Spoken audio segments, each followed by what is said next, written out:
This video follows on from the video which gave an overview of how to set up a total station using the Setup app. That is, how to position and orientate the total station. This video will describe how to set up a total station using the Orientate to Line method. The Orientate to Line method allows the total station to be located anywhere, and also the backsite points are not known. But how can this be possible, and why would anyone want to use this method? Well, imagine if you need to measure a road traffic accident. In this case, it is simply needed to measure the cars and street furniture relative to each other. It could be really useful to orientate everything relative to the edge of the road, for example. So in this method, the total station can be located anywhere which is suitable. It is then simply needed to measure to 2 points. These 2 points define the northing or easting axis, with the first measured point being given the coordinates 0, 0. All subsequent measured points are then related to this axis. That is, in our example, related to the edge of the road.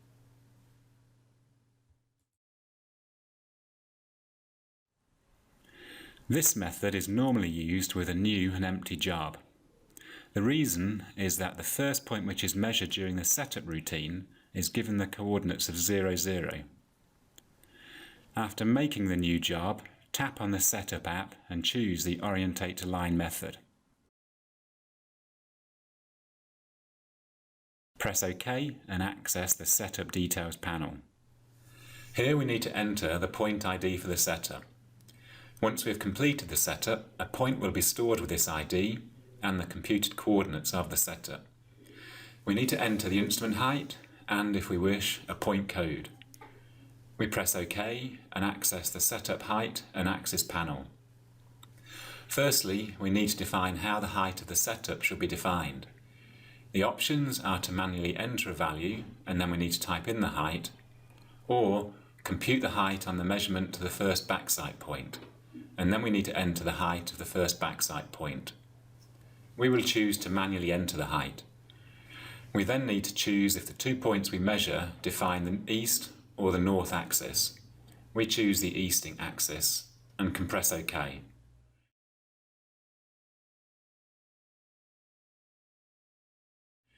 We enter the panel where we can measure the first target point.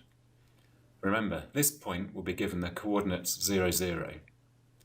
Enter the target height and measure the point, and then we enter the panel where we can measure the second target point. Since we have chosen to define the east axis, this point will be given coordinates along the easting axis.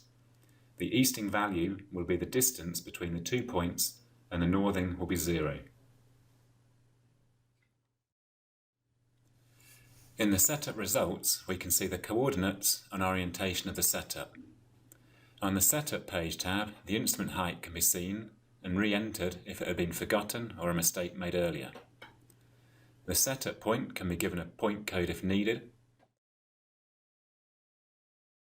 The current ppm is shown as a reminder as to what ppm or scale factor is being used. If you are using or connected to an imaging total station, then the Camera Page tab allows you to capture an image and link it to the station. In the Plot Page tab, it is possible to see a 3D view of the setup. This can be useful to visually check the setup and the location of the target points is correct. Once you are happy that all information is entered, then press Set. This will store all setup information to the job. If you're using an imaging total station, you will be asked if you want to capture a panoramic image, and then you will return to the home screen. The instrument is set up and you can get to work. So in summary, the Orientate to Line method is a simple method to use, which may be particularly useful when measuring points relative to each other and the defined line. Please do watch the other videos to learn more about the individual methods, and thanks for watching.